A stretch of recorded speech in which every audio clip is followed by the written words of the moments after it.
Mi mamá decía que yo era de la familia aunque fuera adoptada, pero solo se acordaba de mí cuando necesitaba lana. Si conocieras a mi mamá en el súper, pensarías que es la mujer más linda del mundo. Hace esa sonrisa donde se le arrugan los ojos como si te estuviera contando un secreto, y te pregunta cómo estuvo tu día como si de veras le importara.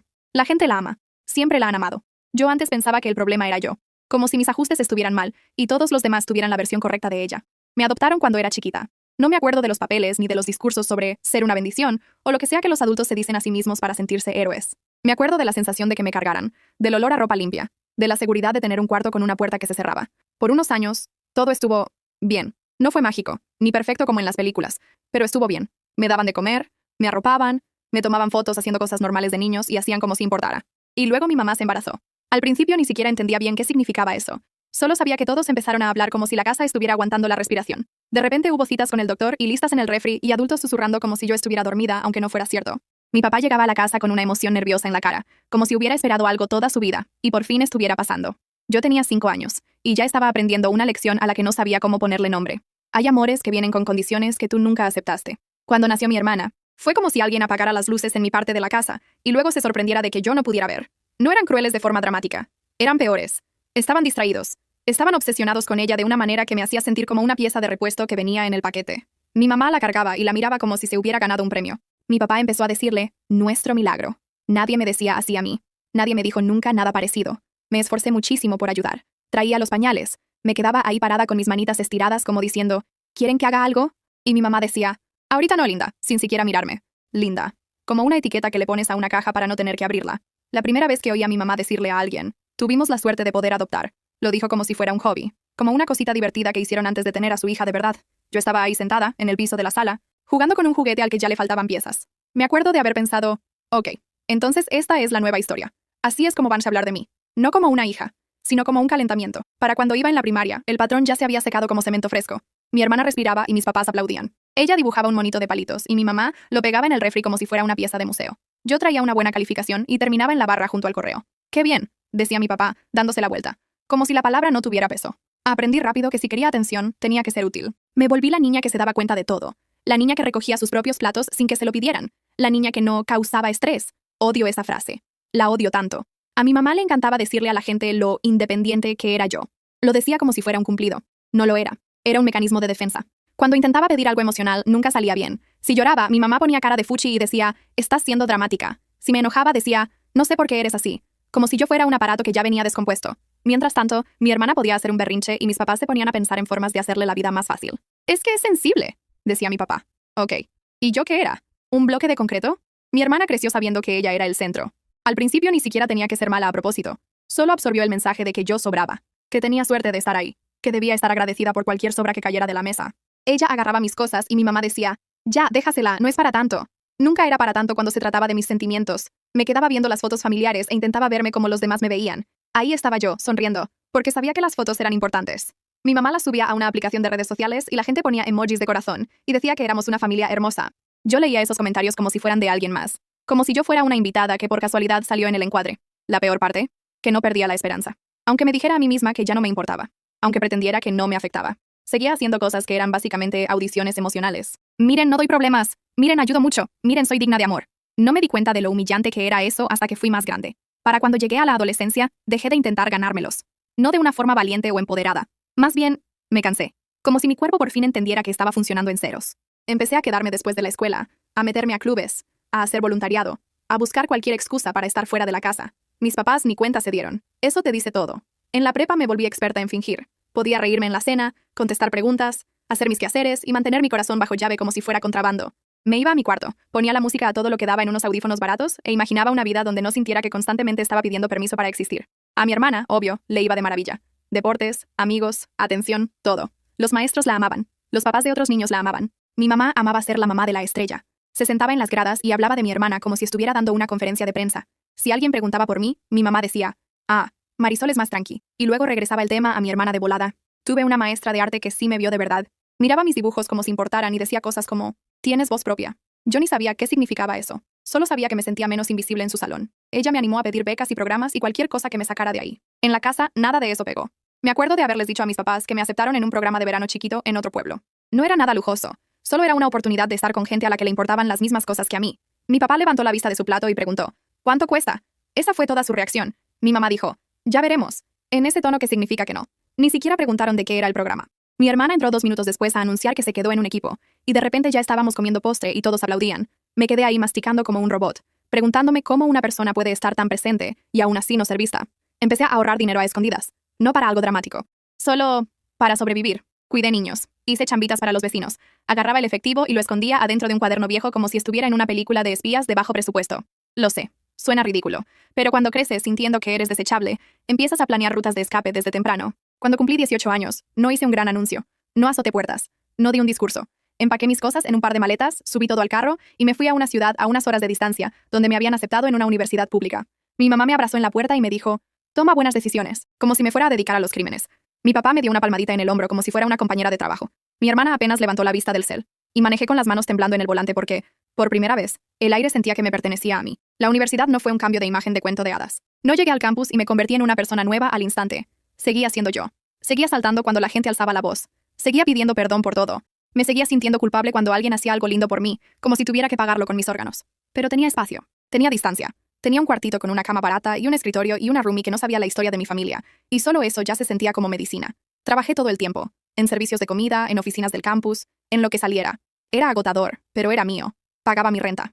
Compraba mi propio mandado. Aprendí a arreglar cosas porque no había nadie a quien llamar que lo hiciera por mí. Sinceramente, esa parte me hizo sentir fuerte, pero también me dio coraje. Quería ser el tipo de chava que puede llamar a su papá cuando se gotea el fregadero.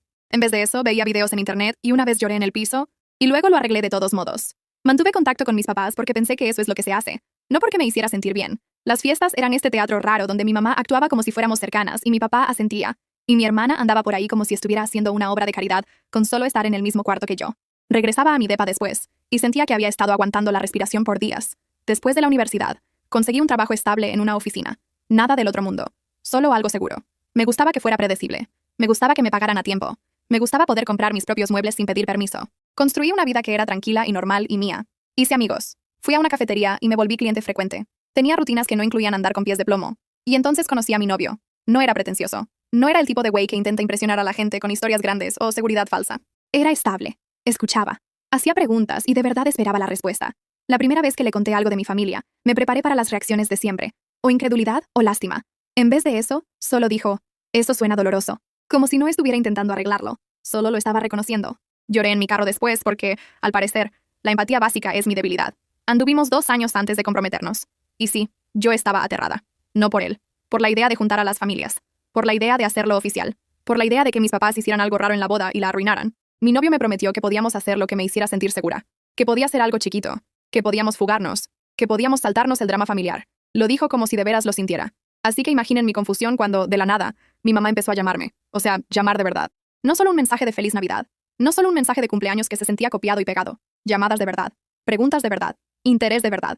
Al principio pensé que alguien se estaba muriendo. No es broma. Así de raro era. La nueva obsesión de mi mamá era la boda de mi hermana que ya venía. Al parecer mi hermana también se había comprometido.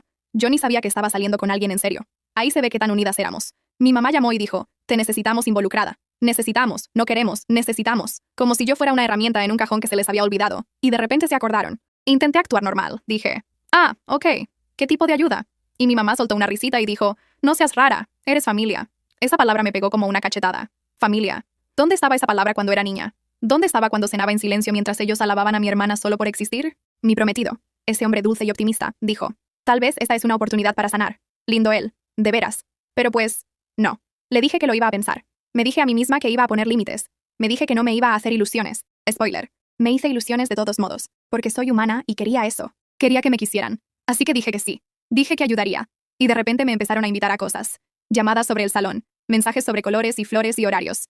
Mi mamá empezó a abrazarme cuando iba de visita, lo cual era tan desorientador que me ponía la piel de gallina. Mi papá empezó a decir cosas como, estamos orgullosos de ti, que se sentía como si estuviera leyendo un guión. Hasta mi hermana empezó a mandarme mensajes, diciéndome, hermanita, como si estuviéramos en una película tierna. Debí darme cuenta de lo rápido que cambió todo. Debí notar cómo mi mamá no dejaba de recalcar lo importante que era que todo saliera bien. Debí notar que la dulzura de mi hermana tenía un filo cortante, como si sonriera con los dientes apretados. Pero yo estaba muerta de hambre. Emocionalmente. Tenía tanta hambre de pertenecer que me comí lo que fuera que me ofrecieran. Las juntas de planeación eran básicamente yo trabajando, mientras mi hermana hacía caras dramáticas, y mi mamá le inflaba el ego. Yo llamaba a los proveedores, comparaba presupuestos, leía contratos, llevaba el control de los pagos. Mi hermana llegaba tarde y se quejaba de detalles como que las sillas no eran lo suficientemente bonitas. Mi mamá se reía y decía, Es que es perfeccionista. No, es una malcriada. Digan las cosas como son. Díganlas. Luego empezaron las peticiones de dinero. Al principio fue poco. ¿Puedes cubrir este depósito? Te pagamos la otra semana. Y yo tenía el dinero. Y se sentía bien ser útil. Así que lo hice. Luego fue más. El salón necesita el siguiente pago hoy. Luego, el fotógrafo no nos aparta la fecha sin el monto total. Luego, el del banquete va a subir los precios si no lo apartamos ya. Mi hermana me mandaba estos mensajes urgentes y sin aliento como si el mundo se fuera a acabar si no mandaba el dinero en la siguiente hora. Y yo lo hacía. Una y otra vez. Mi prometido me preguntó si me sentía cómoda con eso. Y le dije que sí. Porque admitir que me estaban usando se sentía como admitir que seguía siendo esa niña chiquita, intentando comprar amor con buen comportamiento. A veces me daba una punzada de duda. O sea, ¿por qué mis papás no estaban pagando esto? ¿Por qué mi hermana actuaba como si no tuviera acceso a su propia cuenta de banco? Pero luego mi mamá llamaba y decía, nos estás salvando la vida. Y el pecho se me inflaba como si por fin me hubiera ganado mi lugar en la mesa. Esa es la parte vergonzosa. No solo me engañaron, yo participé, porque quería la fantasía. Un par de semanas antes de la boda, me di cuenta de que muchos contratos estaban a mi nombre. No porque yo insistiera, sino porque era más fácil. Los proveedores querían un solo contacto. Mi hermana se olvidaba de contestar llamadas. Mi mamá decía que estaba abrumada, así que me tocó a mí. Yo era la organizadora, la coordinadora, la que recibía los correos, la que tenía su tarjeta registrada. Me hacía sentir raro, pero me seguía diciendo que era temporal. Me seguía diciendo que me iban a pagar de vuelta. Me seguía diciendo que no estaba siendo ingenua. Entonces mi hermana me pidió vernos a solas. Nos vimos en un café. No uno de cadena, sino un lugar chiquito con sillas diferentes y música un poco fuerte. Mi hermana llegó con un outfit muy mono y actuaba nerviosa, como si fuera a confesar algo del corazón. Me acuerdo de haber pensado, tal vez se va a disculpar, tal vez va a decir que sabe que nunca hemos sido cercanas y que quiere cambiar eso. Lo sé, lo sé. A mí también me da pena ajena. Se sentó, me miró con una suavidad falsa y dijo, tengo que hablar contigo sobre la boda. Yo sonreí, como una tonta, como un cachorrito con esperanza. Y ella dijo, no creo que debas ir. Les juro que el cerebro se me quedó en blanco, como si alguien lo hubiera desconectado. Solo la me quedé viendo. Ella siguió hablando, como si estuviera explicando un choque de horarios. Dijo que confundiría a la gente. Dijo que los invitados podrían preguntar por qué yo no me parecía a mis papás. Dijo que no quería conversaciones incómodas en su boda. Dijo que quería puro familiar de verdad. Puro, familiar, de verdad. Sentí el calor subirme por el cuello. Sentí que se me enfriaban las manos. Quería voltear la mesa. También quería desaparecer. Eso es lo que pasa con las heridas viejas. No solo duelen, te jalan hacia atrás. Dije, ¿es en serio? Y ella se encogió de hombros como si yo fuera la dramática. De hecho dijo, no te lo tomes personal. No te lo tomes personal. Como si no me estuviera diciendo básicamente que yo era una mancha. Le pregunté si mis papás sabían. Dijo que sí, obvio, y que estaban de acuerdo en que era lo mejor. Dijo que a mi mamá le preocupaba que yo me pusiera emocional y quisiera ser el centro de atención. Lo cual, ok, primero que nada, claro que se trata de mí cuando usas mi dinero y luego me desinvitas como si fuera un estorbo. Segundo, sí, estaba emocional porque no soy un robot. Me fui sin terminarme mi bebida. Me senté en el carro y me puse a temblar. No un temblor de esos bonitos. Un temblor feo, como si mi cuerpo estuviera intentando salirse de sí mismo. Cuando llegué a la casa, mi prometido solo me vio la cara y supo que algo había pasado. Le conté todo en una ráfaga frenética y hecha un desastre. Esperaba que estuviera tranquilo y fuera sabio. En vez de eso, se enojó de una forma que nunca le había visto. Dijo, te usaron. Lo dijo como un hecho, no como una opinión. Y eso me hizo llorar más fuerte, porque oírlo en voz alta lo hizo real. Esa noche, abrí mi laptop y empecé a leer los contratos. No como una niña desesperada, sino como una mujer que por fin se dio cuenta de que tenía poder. Mi nombre estaba en esos acuerdos. Mi tarjeta pagó esos depósitos. Si no era lo suficientemente familia para ir, mucho menos era un cajero automático. Así que empecé a cancelar.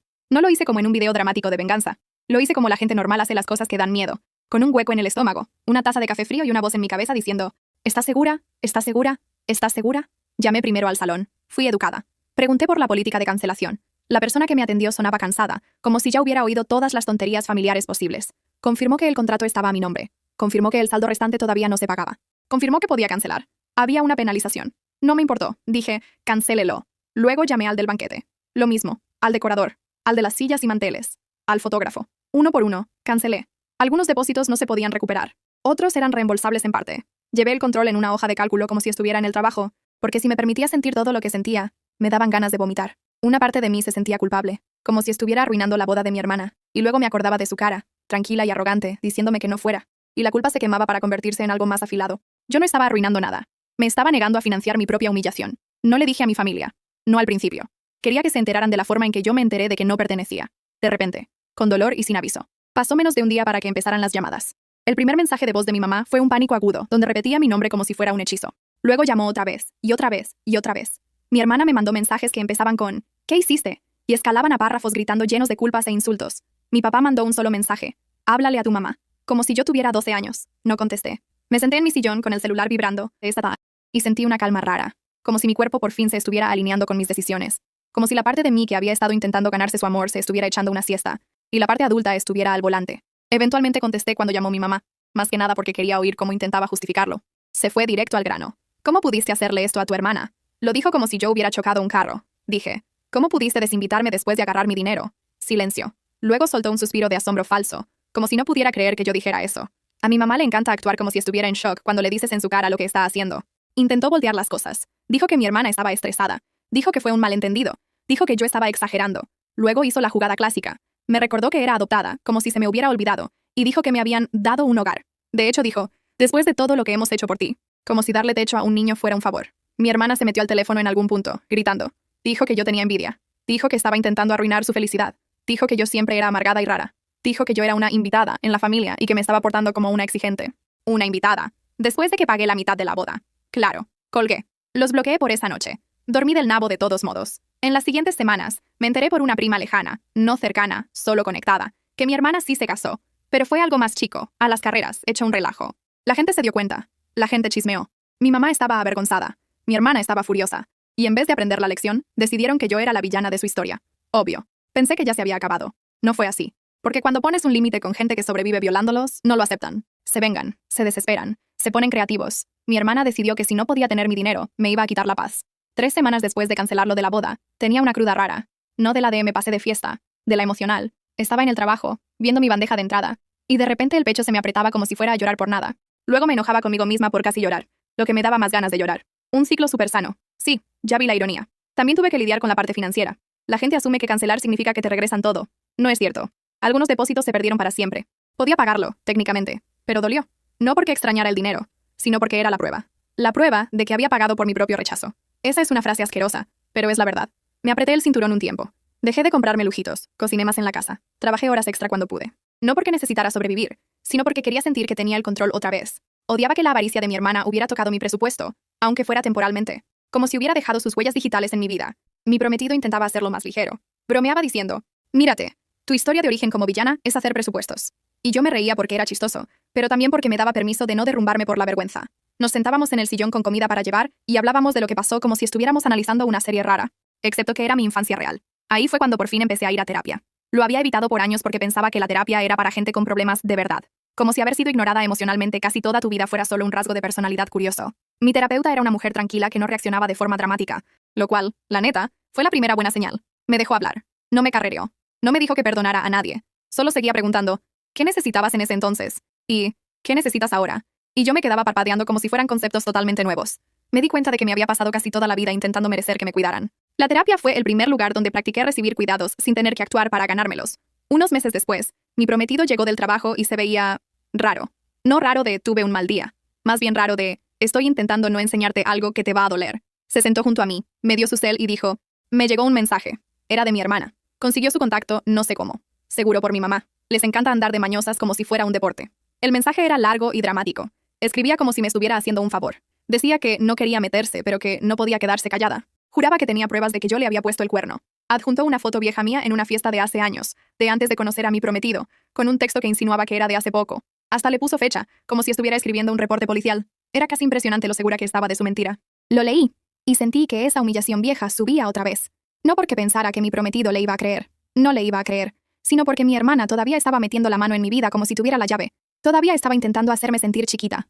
Mi prometido me miró y dijo, esto es falso, ¿verdad? No acusándome, solo checando. Dije, sí. Luego me reí, y fue una risa fea que me asustó porque sonaba a que estaba a punto de romperme. Nos sentamos ahí y revisamos la fecha que ella decía. Estábamos literalmente juntos ese día. Teníamos recibos, teníamos fotos, teníamos la prueba más aburrida del mundo, la vida real. Mi prometido dijo, ok, entonces está intentando fregar con nosotros. Y yo asentí, porque era obvio. Pero de todos modos dolió. Y algo en mí tronó. No de forma violenta, de forma clara. Me di cuenta de que mi familia no se iba a detener. Iban a seguir intentando jalarme a su caos, porque mi papel en su mundo era absorber las consecuencias que ellos no querían enfrentar. Yo era el chivo expiatorio, el colchón, el costal de boxeo, el fondo de emergencia, el bote de basura emocional. Y ya estaba harta. Así que hice algo grosero. Hice algo de lo que no estoy orgullosa, pero de lo que tampoco me arrepiento. Sentimientos complicados, bienvenidos a ser humanos. Durante la planeación de la boda, estuve en una cita de prueba de vestido con mi hermana. Ella se salió un minuto para una llamada. Yo la seguí al poco tiempo porque la consultora necesitaba que confirmara algo. Y la vi, a mi hermana, besándose con un tipo en el pasillo.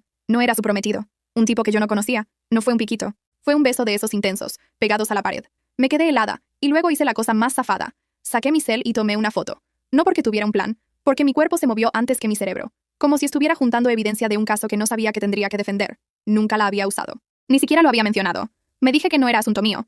Me dije que no quería más drama. Me dije que yo no era ese tipo de persona. Pero después de ese mensaje a mi prometido, me convertí en ese tipo de persona. No lo publiqué en todos lados. No se lo mandé a todo el mundo. Se lo mandé a una sola persona. Al esposo de mi hermana. Ni siquiera escribí una gran explicación. Solo mandé la foto y puse. Esto fue antes de la boda. No supe qué hacer con esto en ese entonces. Ahora sí. Y luego puse el celular boca abajo y esperé, sintiéndome como un monstruo y como una víctima al mismo tiempo. Me contestó horas después. Un mensaje. ¿Esto es real? Eso fue todo. Sin saludo. Sin plática. Solo el shock. Le puse. Sí. Luego agregué. Lo siento. Porque sí lo sentía. No por mandarla, sino por todo el relajo. Por estar conectada a eso. Al día siguiente, mi mamá llamó de un número nuevo. Clásico. Contesté porque quería oír qué iban a decir. Y empezó a gritar inmediatamente. Así, sin hola, sin nada. Puro coraje. Dijo que yo era malvada. Dijo que estaba intentando destruir a la familia. Dijo que era una envidiosa y vengativa. Dijo que pude haber hablado con ellos primero. Como si fueran personas razonables que manejan las cuentas como adultos. Le dije, tranquila. Tú intentaste destruir mi relación con una mentira. Dijo. No es lo mismo. Obvio que dijo eso. En su mundo, nada es lo mismo a menos que les convenga a ellos. Mi hermana dejó un mensaje de voz que era puro caos. Llorando, gritando, culpándome de que su matrimonio se estuviera cayendo a pedazos. Como si yo no la hubiera empujado físicamente a besar a otro hombre. Como si yo no le hubiera sostenido los labios contra la cara de alguien más. Dijo que le estaba arruinando la vida porque no soportaba verla feliz. Dijo que yo estaba obsesionada con ella. Era como oír a una persona pelear con su propia culpa en tiempo real. Por lo que supe, su esposo la confrontó y ella lo negó al principio. Luego lo admitió pero le restó importancia. Luego le echó la culpa a él. Luego al estrés. Luego a mí por haberle puesto una trampa de alguna manera. Sí, de veras intentó eso. La creatividad es casi admirable. Él se salió de la casa. Empezaron el proceso de divorcio. Nada del otro mundo. Solo los papeles normales, abogados y ver quién se queda con qué. Mi hermana no tenía mucho porque se la había pasado viviendo en una fantasía donde los demás pagaban por todo. Terminó de regreso en la casa de mis papás. Lo cual, si alguna vez han vivido con una adulta malcriada que nunca ha tenido consecuencias, seguro se imaginan cómo estuvo la cosa. Mi mamá me llamó otra vez unas semanas después. De repente muy tranquila. Ahí supe que quería algo. Dijo que mi hermana estaba batallando. Dijo que la deuda de la boda hecha a las carreras los estaba arruinando. Dijo que mi papá estaba estresado. Me preguntó si podía ayudar porque tú eres estable. Estable. Como si fuera un pecado. Me reí. No porque fuera chistoso, sino porque era predecible. Dije, no puedes desinvitarme de la familia y luego llamarme cuando necesitas que te rescaten. Mi mamá intentó llorar. Intentó usar la voz suave. Intentó el, somos tus papás. Dije, ustedes fueron papás de una sola hija. Yo fui la otra niña que vivía en la casa. Se enojó otra vez. Dijo que era una malagradecida. Dijo que era fría. Dijo que me estaba aferrando al pasado. Y yo dije, no, me estoy aferrando a la realidad. Después de eso, bloqueé todos los números. Bloqueé cada número nuevo que intentaban. Borré correos viejos. Cambié los ajustes de mi cel. Dije en mi trabajo que no dejaran pasar a nadie. Hice todo lo que tienes que hacer cuando la gente que te hace daño no cree que esté haciendo nada malo. Y aquí está la parte que no suena dramática, pero que importó más que la cancelación de la boda o la foto o todo lo demás. Empecé a vivir mi duelo. No de estar llore y llore en la regadera diario. Más bien, de soltar. Soltar la fantasía de que mi mamá se despertaría un día y me amaría como yo necesitaba. Soltar la idea de que si era paciente y buena, por fin me ganaría un lugar. No me lo gané, nunca lo hice y nunca lo iba a hacer. Y entonces mis papás subieron de nivel, porque obvio. Empezó con cositas. Mi mamá mandó una carta a mi depa. No una carta de amor. Una carta para hacerme sentir culpable. Todo lenguaje suave por fuera y cuchillos por dentro. Escribió sobre los lazos familiares y el perdón y lo difícil que fue para ellos. Nunca escribió las palabras lo siento. Nunca reconoció lo de la desinvitación. Nunca reconoció lo del dinero. Solo habló de su dolor como si fuera el único que contaba. La tiré a la basura. Luego la saqué porque estaba muy acostumbrada a dudar de mí misma. Luego la volví a tirar. Crecimiento personal. Supongo.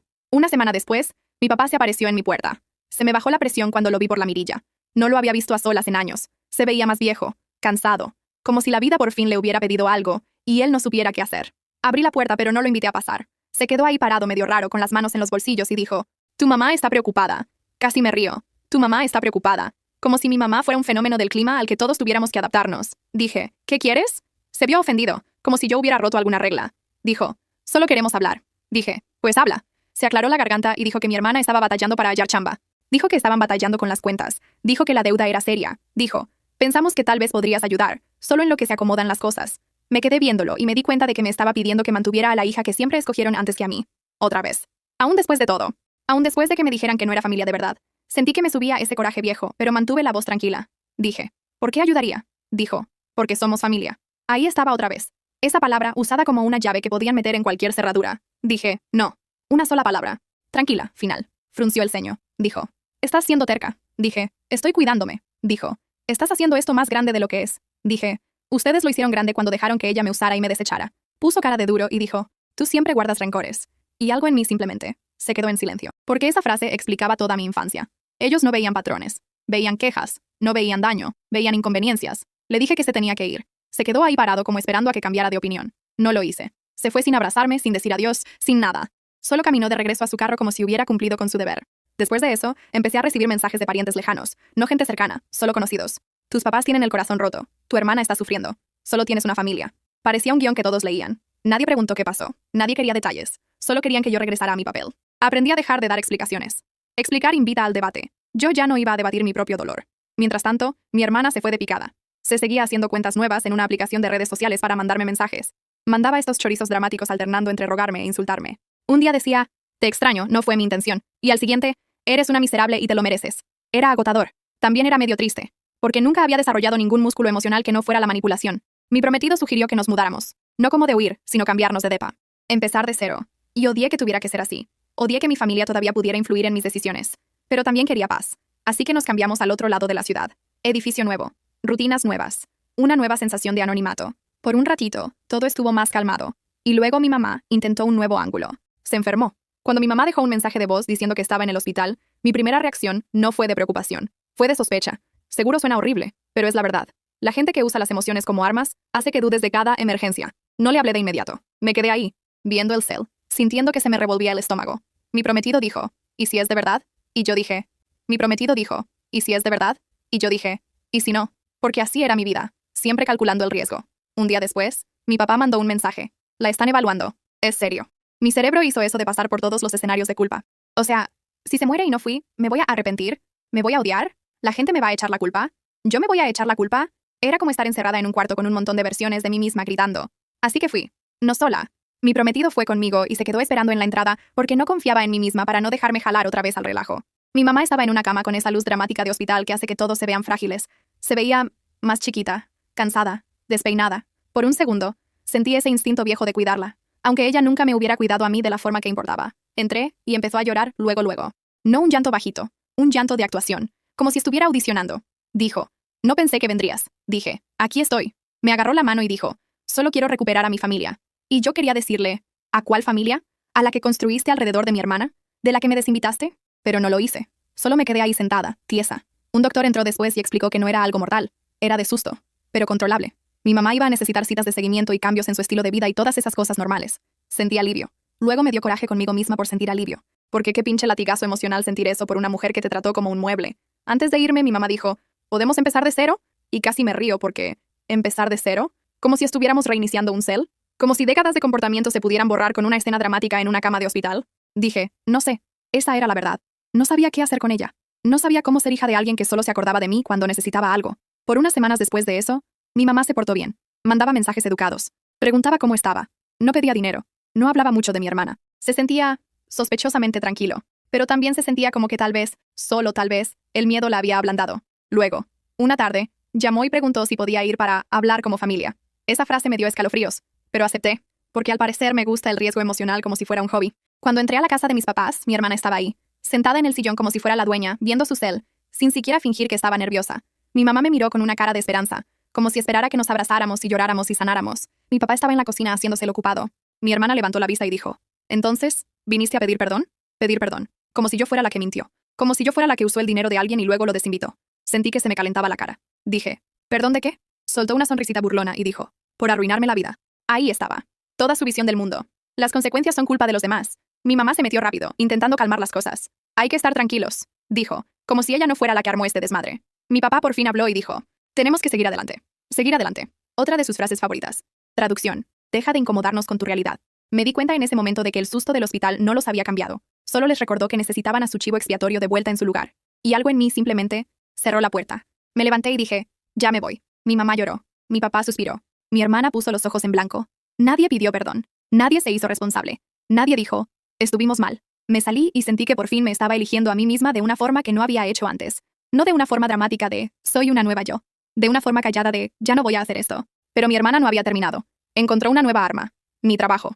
Un mes después, mi jefa me llamó a una junta y se veía incómoda. Dijo, recibimos una queja. Se me hundió el estómago. El trabajo era mi lugar seguro. El trabajo era la única área donde mi familia no tenía acceso. O eso pensaba yo. La queja era anónima. Me acusaba de fraude, de robar, de ser inestable. Era lo suficientemente vaga para dar miedo y lo suficientemente específica para que levantaran la ceja. Mi jefa me preguntó si tenía idea de quién haría algo así. Sentí que se me cerraba la garganta. No quería meter a mi familia en mi vida profesional, pero tampoco iba a dejar que mi hermana saboteara mi sueldo. Así que dije la verdad. No toda la historia del trauma de la infancia. Solo la parte importante. Mi hermana estaba vengándose por un conflicto, y había estado intentando contactarme y causar problemas. Mi jefa escuchó, hizo unas preguntas y dijo, ¿tienes pruebas? Las tenía. Mensajes, notas de voz, la acusación falsa de que puse el cuerno, el acoso constante. Tenía recibos porque cuando creces en el caos, aprendes a documentar todo. Mi jefa mandó todo a recursos humanos. Se lo tomaron en serio. No me corrieron. Pero el puro hecho de que pasara me sacudió. Me sentí violada en mi privacidad de una forma nueva. Como si mi hermana se hubiera metido en mi estabilidad e intentado sacudírmela de debajo de los pies. Fui a poner un reporte a la policía. No porque pensara que la policía iba a llegar volando a arreglar todo. Esta no es ese tipo de historia. Sino porque necesitaba que quedara constancia. Necesitaba algo oficial que dijera, esto es acoso. El oficial que me tomó el reporte se veía aburrido, pero lo hizo.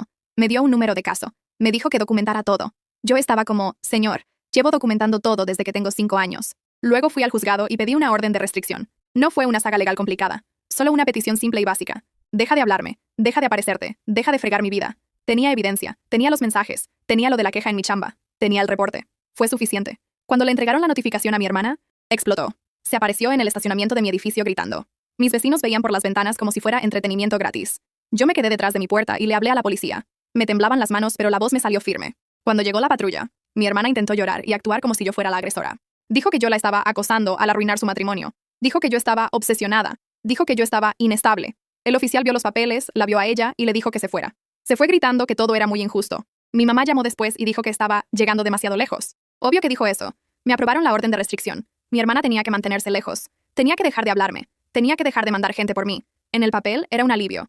En la realidad seguía la tensión. Porque la gente como ella no deja de creer que tiene derecho a todo. Solo se vuelven más callados, más mañosos. Mi mamá cambió de táctica otra vez. Empezó a decirle a la gente que yo estaba mal de mis facultades. Empezó a pintarme como inestable y paranoica. Les decía a los parientes que yo estaba guardando rencores e inventando historias. Me enteré porque gente X me mandaba mensajes con una preocupación falsa. ¿Estás bien? Preguntaban. Como si yo fuera la que necesitaba ayuda y no la mujer que me estaba acosando. Dejé de contestar. Dejé de leer. Dejé de darle cuerda. Mi prometido y yo empezamos a armar una vida que no tenía nada que ver con ellos. Planeamos nuestra propia boda, chiquita, tranquila, sin dramas. No invitamos a mis papás, no invitamos a mi hermana. Nos dijimos que iba a ser algo pacífico. Y lo fue, casi siempre. La parte que nadie te dice de cortar con la familia es que tu cerebro sigue usando el software de ellos por un tiempo. Estaba haciendo algo totalmente normal. Pagando cuentas, doblando ropa, contestando un correo de mi jefe. Y de repente oía la voz de mi mamá en mi cabeza como un tono de cel de esos feos. No seas difícil. Sé agradecida. Deja de hacer las cosas incómodas. Me cachaba haciéndome chiquita, aun cuando ella no estaba en el cuarto. Me daba un coraje. O sea, wow, te mudaste hace años. Y ellos siguen viviendo en tu sistema nervioso sin pagar renta. Hubo un día en el trabajo que una compañera me preguntó si iba a ir a ver a mis papás por un día festivo. Una pregunta simple. Normal. Y me quedé congelada como si me hubiera pedido resolver un problema de matemáticas frente a toda la clase. Balbuceé algo de que, tal vez, y luego me pasé el resto del día dándole vueltas en mi cabeza. Porque en mi familia, los días festivos no eran cálidos. Eran como evaluaciones de desempeño. Vas, intentas no regarla. Te vas sintiendo que fallaste de todos modos. Esa noche le dije a mi prometido que ya no quería andar echando mentiras con respuestas vagas. Quería un guión. Una frase simple que pudiera decir sin temblar. Él me ayudó a practicar. Sé que suena tonto, pero ayudó. Empecé a decir, no soy cercana a mis papás. Solo eso. Sin detalles. Sin disculpas. Si alguien insistía, agregaba, es complicado. Y cambiaba de tema. Fue como aprender un idioma nuevo donde la gramática son los límites. Mi mamá odiaba que yo ya no le siguiera el juego. Intentaba picarme a través de los parientes. Decía que yo estaba echando a todos en su contra, aunque yo no hablara con nadie. Decía que la estaba dejando en vergüenza. Le importaba más la vergüenza que el daño, lo cual la define perfecto. Tuve un momento en terapia donde por fin dije en voz alta, creo que me adoptaron para sentirse buenas personas. Y mi terapeuta asintió como si tuviera sentido. Y solté el llanto como si hubiera tenido esa frase atorada en los pulmones por décadas. Seguía diciendo, pero no fue su intención hacerme daño, porque todavía quería defenderlos. Y mi terapeuta dijo, la intención no borra el impacto. Quería enmarcar esa frase y colgarla en mi pared. Después de eso, dejé de intentar diagnosticarlos. Dejé de intentar descifrar si mi mamá era cruel a propósito o solo egoísta o las dos cosas. Dejé de intentar entender por qué mi papá nunca hizo nada. Dejé de intentar que todo tuviera lógica, porque a veces la explicación es nada más. Eran así. Y lo único que yo podía controlar era qué tan cerca me quedaba de eso. También empecé a notar cuánto me la había pasado compensando toda la vida. Trabajaba de más. Explicaba de más. Pedía perdón de más. Andaba con pies de plomo por los humores de los demás como si fuera mi chamba. No lo era. Y cada vez que practicaba no hacer eso, cada vez que dejaba que alguien se decepcionara un poquito sin correr a arreglarlo, me sentía más fuerte. No de forma de superhéroe. De una forma aburrida y constante. De la que de veras dura. Nuestra boda fue en un lugar chiquito. Nada lujoso. Solo un espacio que se sentía cálido. Con gente que de verdad nos amaba. Usé un vestido sencillo.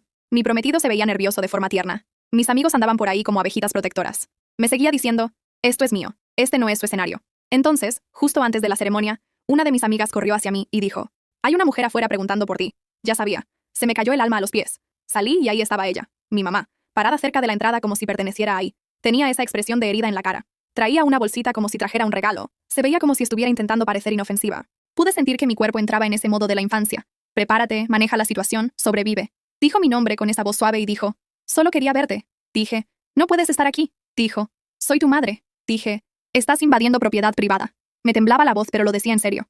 Empezó a llorar. Otra vez. Dijo que nunca imaginó que su hija se casaría sin ella. Dijo que se sentía excluida. Casi me río porque la ironía era tan pesada que me ahogaba. Ella me excluyó de la boda de mi hermana. Dijo que yo no era familia de verdad. Usó mi dinero. Y ahora quería hacerse la víctima porque no la invité a verme ser feliz. Dije, tú tomaste tu decisión. Dijo, estaba intentando proteger a tu hermana. ¿Protegerla de qué? ¿De las consecuencias? ¿De las preguntas? ¿De la realidad? Mi mamá no contestó. Solo seguía llore y llore diciendo que quería paz.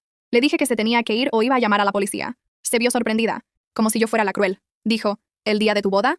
Y dije, sí, el día de mi boda. Especialmente el día de mi boda, porque ese día era mío, y no iba a dejar que ella se lo quedara. Mi amiga se quedó cerca, de brazos cruzados, lista para meterse. Mi mamá le lanzó una mirada de odio como si fuera una villana. Luego mi mamá hizo lo que siempre hacía cuando no podía controlar la narrativa. Se enojó. Dijo, eres una egoísta. Dijo, te vas a arrepentir. Dijo, te crees mejor que nosotros. Dijo, ya verás cuando necesites a la familia. Dije, necesité a la familia cuando era niña. Salió antes de que pudiera pararlo. Mi mamá se quedó helada un segundo. Y por una fracción de segundo pensé, tal vez por fin me oyó. Tal vez le cayó el 20. Luego hizo un gesto de desprecio y dijo, siempre fuiste tan dramática. Y eso fue todo. Esa fue la confirmación que necesitaba. Llamé a la policía. Mi mamá se fue antes de que llegaran, murmurando entre dientes lo malagradecida que era yo. Entré, me retoqué el maquillaje y caminé hacia el altar. Me casé. Sonreí, lloré, bailé. Intenté estar presente. Pero más tarde esa noche, después de que todos se fueron y se bajó la adrenalina, me senté en la orilla de nuestra cama en nuestro departamentito y sentí que una tristeza pesada se acomodaba en mí. No porque extrañara a mi mamá, sino porque por fin acepté que ella nunca sería la mamá que yo quería. Esa versión de ella solo existía en mi imaginación y en los comentarios de extraños en una aplicación de redes sociales. Mi esposo se sentó junto a mí y dijo, hicimos lo correcto. Y asentí. Lo hicimos. Pero lo correcto también puede doler. Durante el siguiente año, mi vida se volvió más tranquila. La orden de restricción funcionó. Mi hermana se mantuvo lejos. Mis papás guardaron su distancia. Construí rutinas. Empecé la terapia. Aprendí a decir no sin pedir disculpas. Aprendí a descansar sin culpa. Aprendí a dejar de esperar una llamada que nunca iba a llegar. Y luego, extrañamente, la vida de mis papás se empezó a caer a pedazos de la misma forma que la mía se había caído siempre. Mi hermana, viviendo con ellos, volvió la casa a una zona de guerra. Les exigía dinero. Los culpaba de todo. Gritaba. Lloraba. Amenazaba. Actuaba exactamente como la hija que ellos criaron. Y de repente, mi mamá ya no andaba sonriendo en el súper. De repente, mi papá ya no andaba asintiendo y pretendiendo que todo estaba bien. Le hablaban a los parientes, quejándose, pidiendo ayuda, diciendo que no sabían qué hacer. Y me enteré por esa misma prima lejana. Era casi poético, excepto que no se sentía satisfactorio. Solo era triste, porque no sanaba nada. No borraba los años, solo probaba algo que yo siempre supe. El problema nunca fui yo. Fue el sistema que ellos armaron. Una tarde, mi papá llamó de otro número más. No contesté. Dejó un mensaje de voz. Su voz se oía chiquita. Dijo, «Te extrañamos». Lo escuché 2 veces. Luego lo borré. No por maldad, por salud mental. Extrañarme no significaba cambiar.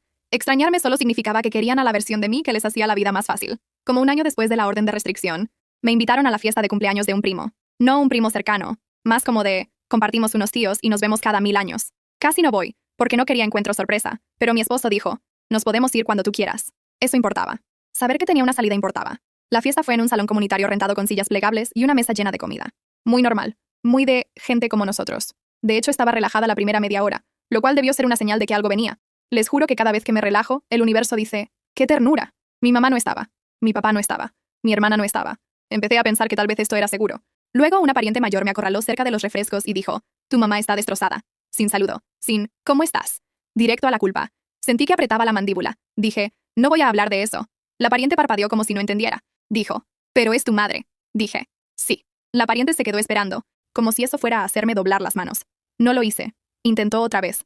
Hizo lo mejor que pudo. Dije, su mejor esfuerzo me hizo daño. Las palabras salieron tranquilas, y me sorprendí a mí misma. No estaba temblando. No estaba pidiendo perdón. No estaba explicando. Solo lo dije como un hecho. La pariente se irritó y dijo, te vas a arrepentir cuando ya no esté. Y casi explotó. En vez de eso dije, ya me arrepentí mientras estaba aquí. Luego me fui. Mi esposo me encontró al minuto y le dije que ya me quería ir. Nos fuimos. En el carro lloré. No porque la pariente tuviera razón, sino porque era agotador ser la única dispuesta a decir la verdad incómoda. Todos los demás querían la ilusión de armonía familiar, aunque significara sacrificar a la persona que salió lastimada. Es más fácil presionar a la que es razonable que enfrentar a la que no lo es. Por eso existen los chivos expiatorios. A los pocos días, mandé por correo una cajita con fotos de mi infancia que mi mamá me había dado hace años. No porque no las quisiera, sino porque me di cuenta de que eran parte de su historia, no de la mía. Ella guardaba esas fotos como prueba de que era una buena madre. Yo ya no quería ser un adorno en su narrativa. Me quedé con una foto. Yo de niñita, sonriendo sin dientes, cargando un trabajo de la escuela como si estuviera orgullosa. La puse en un cajón, no por ella, por mí, por la niña que no dejaba de intentarlo. Ojalá pudiera decirles que después de eso nadie me volvió a molestar, pero la gente lo hizo. Siempre lo hacen, en cositas chiquitas. Pero cada vez que pasaba, me volvía un poco más rápida para protegerme. Cada vez, me daba un poco menos de miedo que me vieran como la mala. Porque la neta, si ser buena significa aceptar abusos, entonces no quiero ser buena, quiero ser libre, y lo soy. Casi todos los días, de veras lo soy. Ahora, cuando la gente pregunta si tengo familia, digo, es complicado, porque lo es. Tengo un esposo que se siente como mi hogar. Tengo amigos que están ahí y no andan cobrando favores. Tengo una vida que es mía. Y en algún lugar por allá, mis papás siguen contando su historia donde ellos son los héroes y yo soy la villana. A veces me pregunto si mi mamá alguna vez dice la verdad cuando está sola. O sea, ¿alguna vez se queda en silencio y piensa, ¿la regamos? ¿O nada más sigue editando la historia hasta que se la cree? Sinceramente no lo sé. Dejé de intentar entenderla porque entender no es lo mismo que sanar. La última vez que vi a mi hermana fue en el pasillo de un juzgado. Ella estaba ahí por algo que no tenía nada que ver. Tal vez una audiencia por una deuda. Yo estaba ahí para renovar mi orden de restricción. Pasamos una junto a la otra como desconocidas. Me vio con puro odio. Y yo sentí nada. Ni coraje. Ni miedo. Solo este vacío donde antes estaba la obsesión. Ese vacío me asustó al principio. Pensé que significaba que me había vuelto fría. Pero luego mi terapeuta dijo algo que se me quedó. La indiferencia es una señal de que eres libre. No lloré cuando lo dijo. Me reí. Porque claro que mi libertad se sentiría como anestesia al principio.